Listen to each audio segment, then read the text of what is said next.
Mentan Amran Sulaiman juga buka suara soal naiknya sejumlah harga bahan pokok penting di pasar, diantaranya daging ayam dan juga daging sapi. Amran mengatakan kenaikan tersebut menguntungkan petani dan peternak agar bisa mendapatkan tunjangan hari raya atau THR pada Idul Fitri 2024. Amran pun meminta masyarakat untuk bisa memahaminya.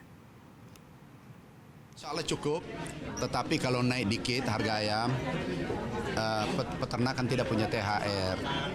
Biarlah naik dikit supaya THR-nya dari kenaikan sedikit itu harga ayamnya. Harga ayam naik juga kan karena pangan yang juga naik, harga jagung dan lain-lain.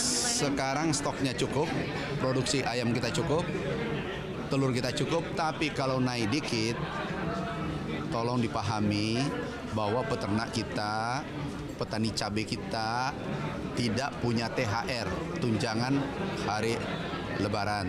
Nah, mungkin kami memohon kepada seluruh masyarakat kalau naik dikit, itulah mungkin sedekahnya untuk Bapak Ibu buat petani kita.